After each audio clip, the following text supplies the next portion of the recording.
자, 오늘은 출애굽기 33장 1절부터 6절까지 말씀을 통해서 안 그런 척 하시면서도 라는 제목으로 함께 오늘 말씀을 좀 보도록 하겠습니다. 깊은 한 산속에 한 가족이 살고 있었습니다. 거기에는 아들이 있었는데요. 아들이 굉장히 약하고 또 겁이 많았습니다. 그래서 7살 때까지는요, 거의 집안에서만 살다시피 했습니다. 그러나 8살이 되어서 이제는 멀리 있는 학교를 홀로 다녀야만 했습니다. 학교 가는 또 길에는요, 맹수들이 주변에 많았기 때문에 아버지가 학교까지 같이 동행을 해 주었습니다. 그리고 몇 년이 지났습니다. 그러다 어느 날 아버지가 이렇게 아들에게 이야기를 합니다. 아들아, 이제는 너도 많이 성장하였다.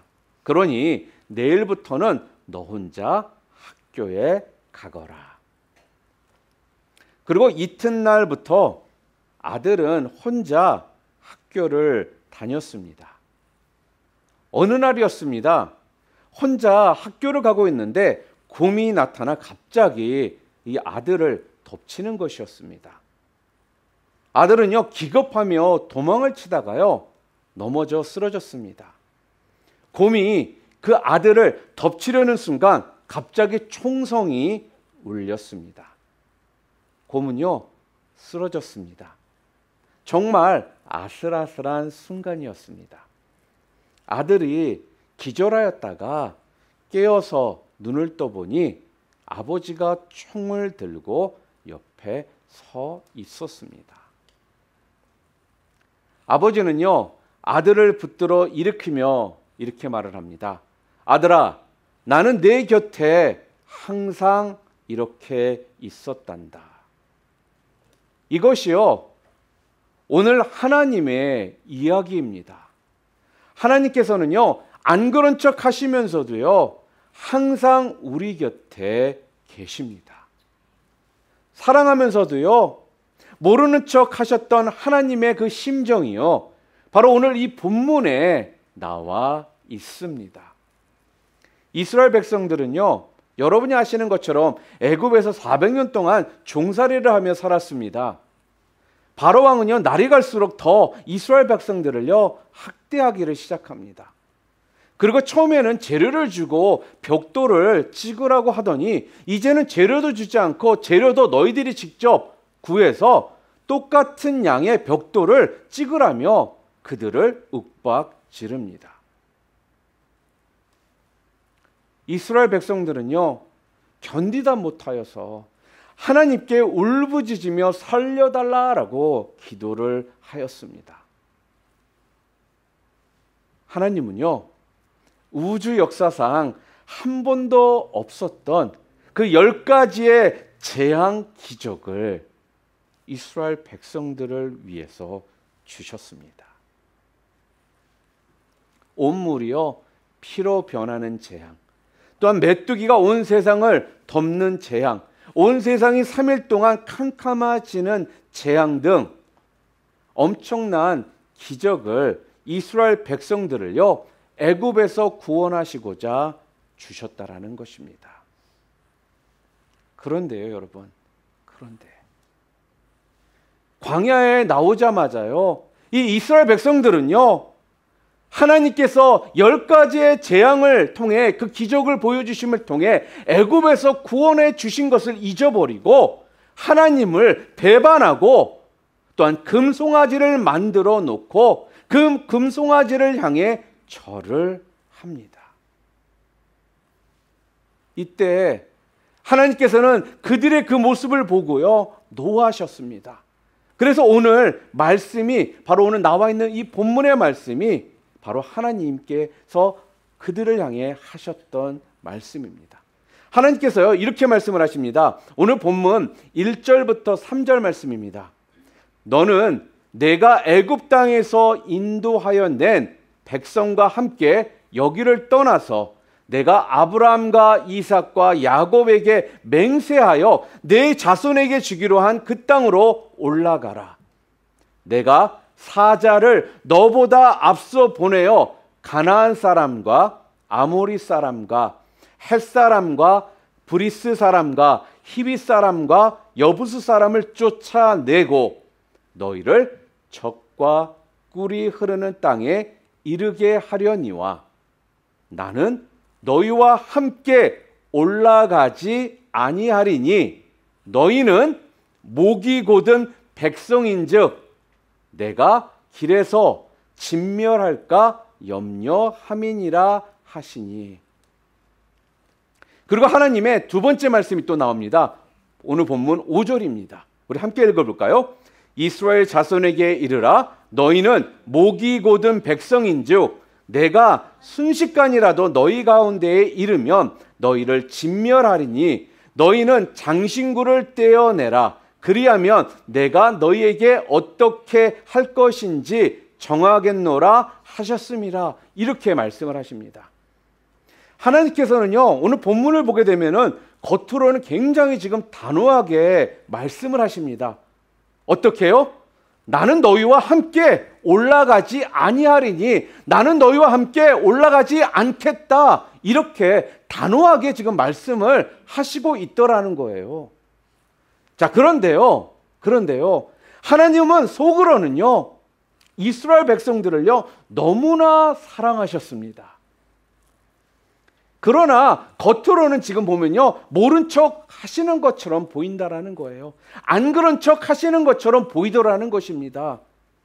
겉으로는 분명 같이 가지 않겠다라고 하시면서도요, 하나님은요, 지금 속으로 이들을 축복하고 계시더라는 거예요. 하나님은 단지요, 안 그런 척 하신 것 뿐이었다라는 것입니다.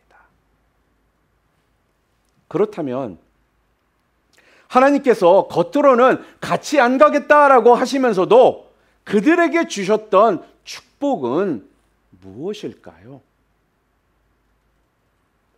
첫 번째로요, 안 그런 척 하시면서 주셨던 축복은 뭐냐? 오늘 본문 1절에 나와 있습니다. 우리 함께 읽겠습니다. 여호와께서 모세에게 이르시되 너는 내가 애굽 땅에서 인도하여 낸 백성과 함께 여기를 떠나서 내가 아브라함과 이삭과 야곱에게 맹세하여 내 자손에게 주기로 한 그 땅으로 올라가라.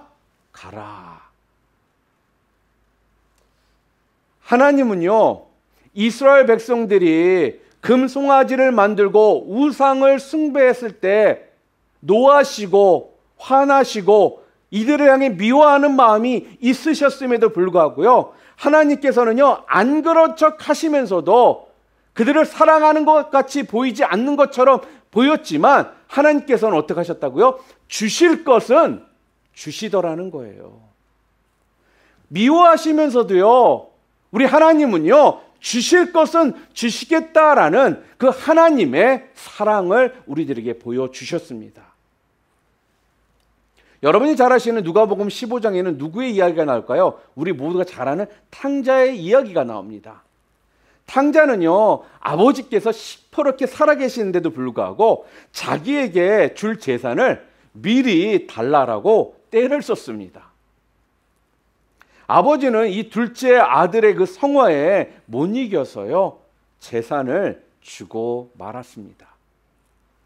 그런데 둘째 아들은요, 자기 재산을 가지고 가서는요, 어떤 생산적인 곳에 사용하지를 않습니다. 뭐 사업을 하는데 어떤 미천으로 삼지를 않더라는 거예요. 성경에 보니까 뭐라고 나와 있는지 아십니까? 허랑방탕하여 그 재산을 낭비하더니 이렇게 말합니다. 쉽게 말해서 술 먹고 놀고 이런 데에 모든 돈들을 다 써버렸다라는 거예요. 보통 이스라엘의 이 가족법은요, 두 아들이 있잖아요. 그럼 큰 아들에게는 재산의 3분의 1을 주고요, 둘째 아들에게는 3분의 1을 주게 되어 있습니다. 아버지의 재산 3분의 1을요, 이 아들이 허랑방탕하게 쓰고서 돌아왔을 때 이 아들이 얼마나 밉겠어요. 한심하게 생각되지 않겠습니까? 아버지의 입장이라면. 그렇게 때를 써서 3분의 1이라는 재산을 가지고 가가지고 허랑방탕하게 다 써버리고 돌아온 그 아들을 생각하면요, 아버지 입장에서 우러통이 터질 겁니다. 한심하게 보일 수밖에 없다라는 거예요. 그런데요, 아버지는요, 아들이 돌아왔을 때 아버지는 아들에게 많은 것을 주더라는 겁니다. 무엇을 줬을까요? 첫째는요, 살찐 송아지를 잡아 주더라는 겁니다. 두 번째로는요, 제일 좋은 옷을 입혀 주었습니다. 세 번째로는요, 손에 가락지를, 반지를 끼워 주었습니다. 네 번째로는요, 신을 신겨 주었습니다. 이 네 가지 아버지의 심정은요, 특별한 심정입니다. 여기서 말하는 살찐 송아지라는 말은 좀 특별한 의미가 있습니다. 히브리서 원문에 보잖아요. 그러면 정관사 그가 붙어 있습니다. 그 살찐 송아지라는 거예요. 그라는 단어 때문에 성경에서는 굉장히 많은 깊이 좀 그거를 우리가 연구하고 했습니다. 연구를 하고 그랬거든요. 여기에서 좀 아버지는요, 그 살찐 송아지라는 그 의미가 무슨 말이냐? 아버지는 아들이 돌아올 줄을 알고 있었다라는 겁니다.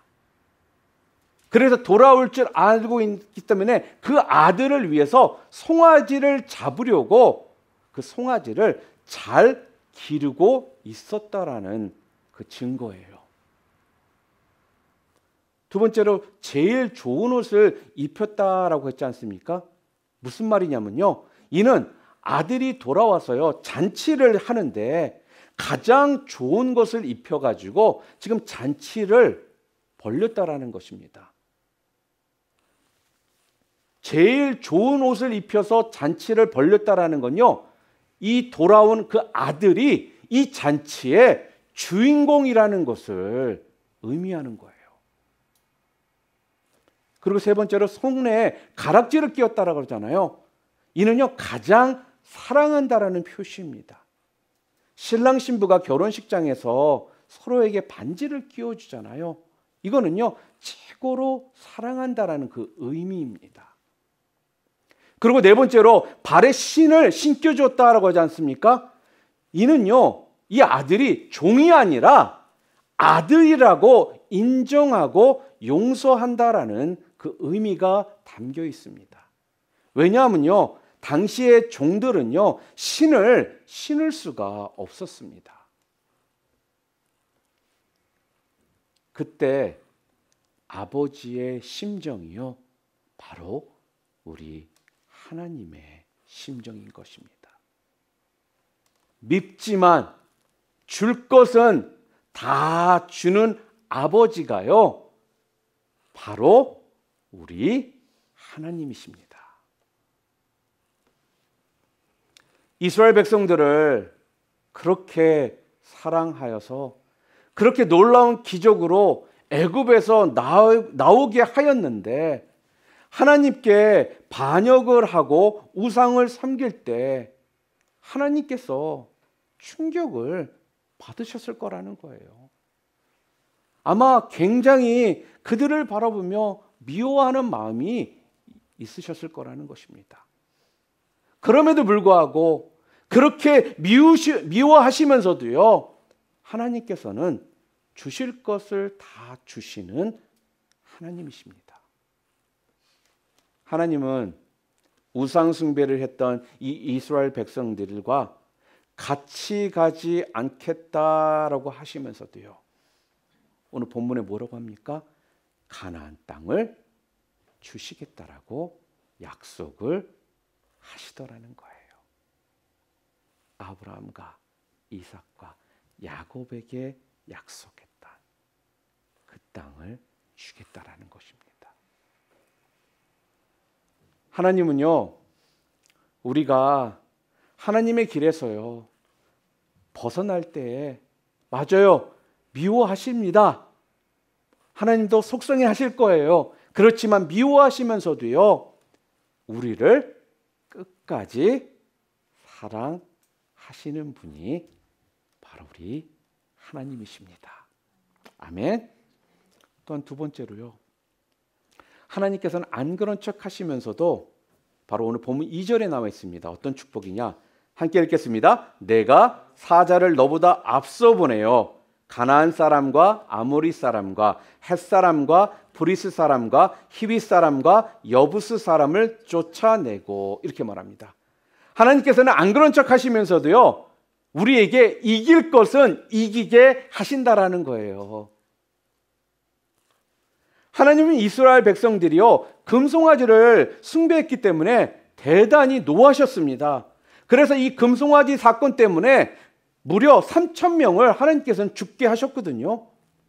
그런데요, 하나님은 그럼에도 불구하고 이 이스라엘 백성들을요, 가나안으로 가게 하시더라는 것입니다.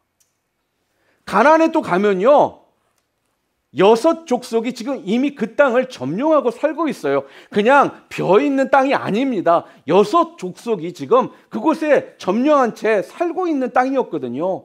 그들과 싸워서 이기게 하기 위해서요, 천사를 파송하여 주시겠다라고 지금 하시는 거예요. 너희들을 위해 미리 천사를 파송해서 그 땅을 차지할 수 있도록 해 주시겠다라는 것입니다. 아니, 같이 안 간다라고 하시면서도요, 이기게 하시는 이 놀라운 하나님의 사랑을 우리는 엿볼 수가 있습니다. 한 어린아이가 밤 하늘을 물끄러미 이렇게 바라보고 있었습니다. 정신없이 하늘을 바라보는 그 아들을 보면서 아버지가 물었습니다. 그랬더니 아들이 이렇게 대답을 합니다. 아버지, 달을 바라보고 있었어요. 아버지가 다시 물었습니다. 아니, 왜 달을 보고 있니? 그가 확신에 찬 목소리로 대답을 합니다. 언젠가는 달나라에 가보고 싶어요. 아버지가 격려를 하며 말합니다. 아들아, 너는 충분히 할 수 있을 것이다. 내가 꿈을 잃어버리지 않고 끝까지 해 나가면 너는 능히 할 수 있을 것이다. 그는요, 30년을 달나라를 가게 해달라고 기도를 하였습니다. 30년이 지났습니다. 그리고 그는 드디어 달을 밟았습니다. 그가 바로 아폴로 15호를 타고 달나라에 간 제임스 어윈입니다. 그가요, 달을 밟고 나서 했던 유명한 말이 있습니다.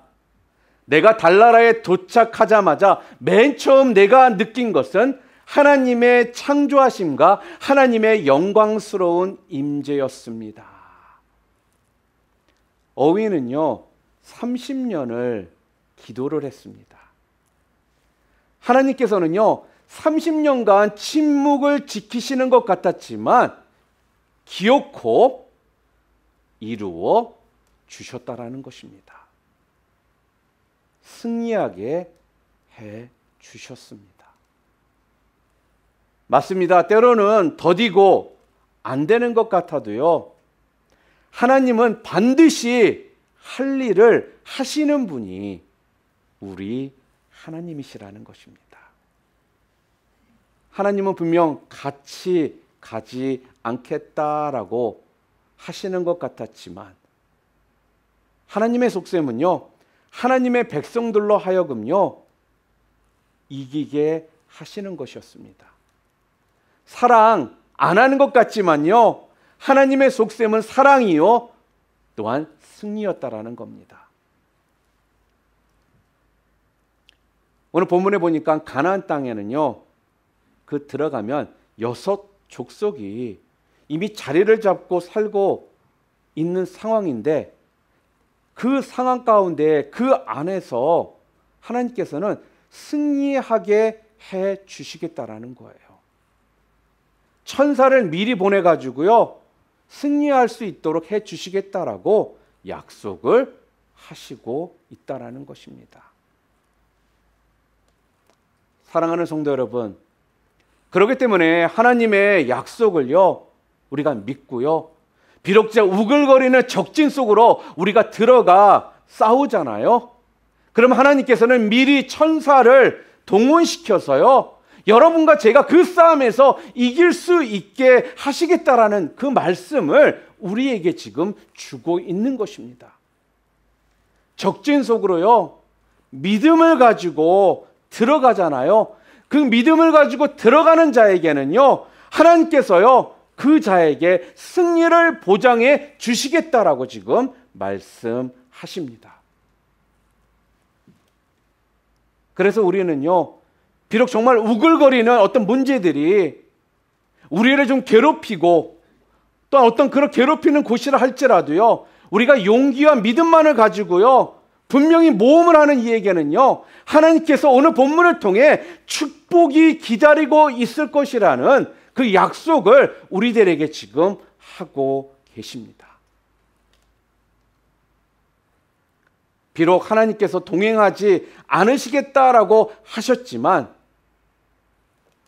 사실은 천사를 보내어 이기게 해 주시겠다라는 것이 하나님의 마음이라는 겁니다.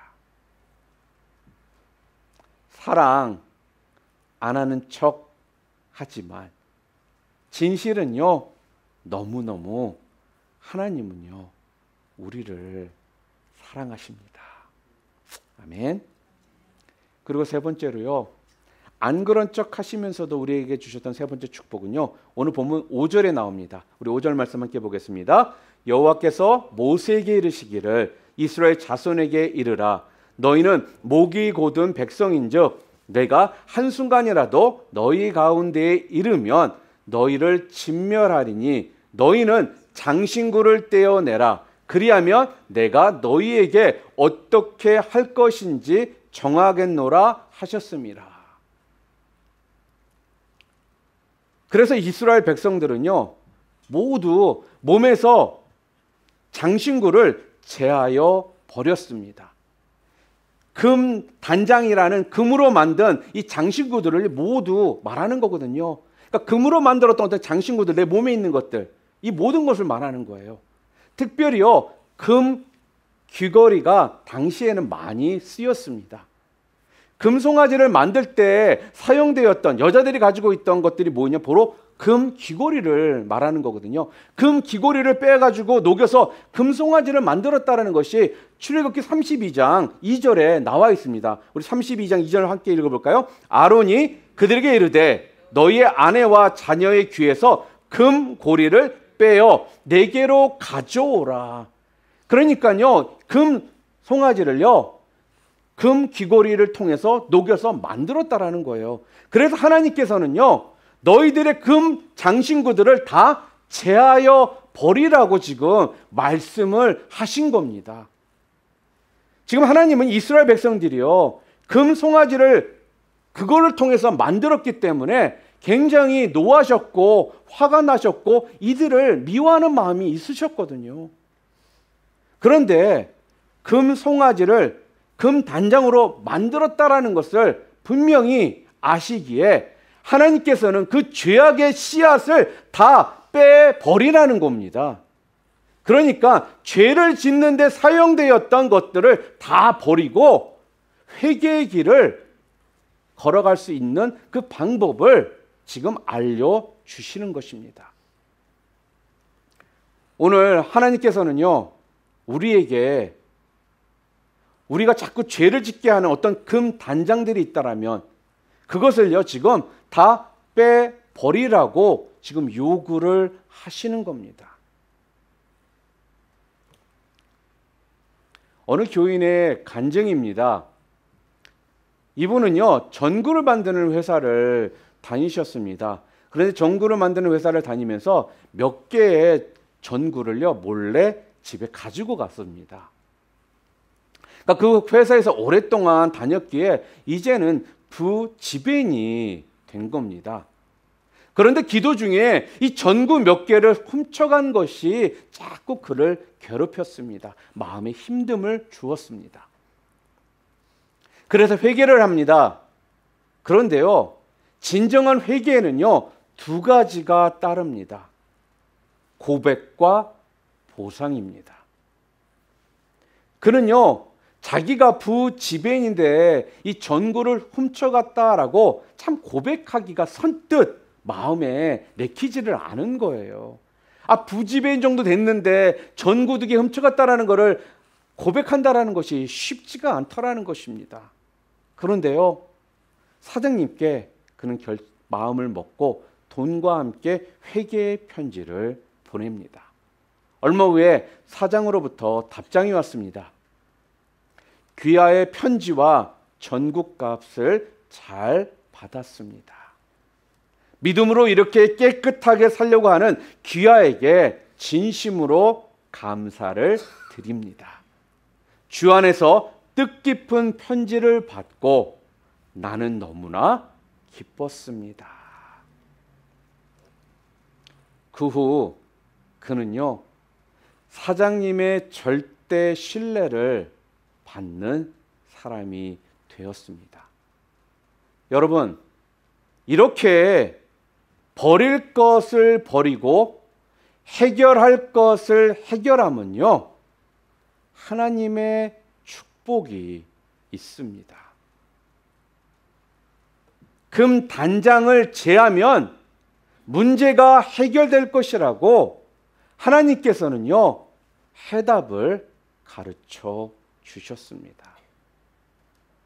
사랑하는 성도 여러분, 여러분들에게 금 단장 무엇입니까? 하나님께서는 우리에게 그 금 단장을 제거해 버리라고 말씀합니다. 그래서 해결을 하라고 말씀합니다. 그럴 때, 그러고 나서 하나님께서는요, 우리에게 하나님의 그 축복이 다시 회복될 것이다 라고 말씀을 주고 계시는 것입니다. 사랑하는 성도 여러분, 우리 하나님은요, 우리에게 가끔은 좀 멀리 있는 척 하십니다. 그런데요, 그분은 사실은요, 그런 척 하시는 것이지 결코 우리를 떠나지를 않으신다라는 겁니다. 그렇습니다. 하나님은요, 같이 안 가시겠다라고 말씀은 하셨지만 사실은 할 것들은 다 해주시는 분이시거든요. 안 그런 척 하시면서도요, 화가 나고 노하셨지만 그래도 우리들에게 주실 것은 주시는 분이요, 우리 하나님이시고요. 안 그런 척 하시면서도요, 이길 것은 이기게 해주신다라는 거예요. 승리할 것은 승리하게 해주신다라는 것입니다. 해야 될 것은 할 수 있도록 하나님께서 해주신다라는 거예요. 그리고 마지막으로 안 그런 척 하시면서도요, 용서의 길을 알려주신다라는 겁니다. 돌아올 수 있도록 회개할 수 있는 방법을, 회개할 수 있는 그 길을 알려주시는 분이 우리 하나님이십니다. 마지막으로 이런 이야기를 하나 드리고 오늘 말씀을 마치려고 합니다. 로마에서 생겼던 일입니다. 시민들을 괴롭히는 강도가 있었습니다. 이 강도는 너무나 악한 사람이었습니다. 시민들의 재산을 훔치고요, 또 생명까지도 죽였습니다. 얼마나 교묘한지 잡히지를 않는 거예요. 날이 갈수록 그의 방법은 더 포악하게 변했습니다. 시민들이요, 그 한 명의 강도 때문에 다들 불안하게 살게 되었거든요. 그래서 황제는요, 많은 현상금을 걸고 잡으라고 합니다. 그 강도의 목을 가지고 오는 사람에게는 평생 먹고 살 많은 돈을 보상하겠다, 그렇게 말한 것입니다. 모두가 다 그 강도를 잡고 싶었습니다. 그러나 잡히지를 않는 거예요. 그러다 어느 날이었습니다. 한 사람이요, 황제 앞에 나타났습니다. 황제시여, 그자의 목을 가지고 왔나이다. 목을 가지고 왔다 하면서 빈손으로 들어온 그를 보고요, 황제가 말합니다. 수고하였다. 어디 그 목을 보자. 그 사람은요, 자기 목을 받쳐 들고 이렇게 말합니다. 그 목이 여기 있습니다. 내가 그 강도입니다. 나는 회개하고 싶어서 황제님 앞에 내 목을 가지고 왔습니다.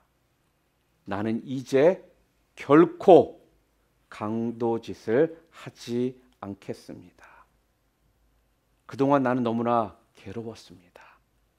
황제시여, 내 목을 마음대로 하여 주옵소서. 황제는요, 그의 용기와 결단을 믿고 살려주고 특별한 관심을 가지고 그를 사랑하여 주었습니다. 사랑하는 성도 여러분, 하나님은요, 우리의 어떤 죄 때문에, 우리의 어떤 모습 때문에 사랑을 안 하시는 것처럼, 나와 동행하지 않는 것처럼 하실 때도 있지만, 하나님은 그러한 상황 속에서도요, 우리를 사랑하셔서 주실 것은 주시고, 승리할 때에는 승리하도록 하시고, 또한 살 길을 알려주시는 분이십니다. 오늘 모든 것을 버리고요, 사랑하여 주시는 그 하나님 앞에 새로운 결단의 순간이 다 되시기를 주님의 이름으로 축원합니다.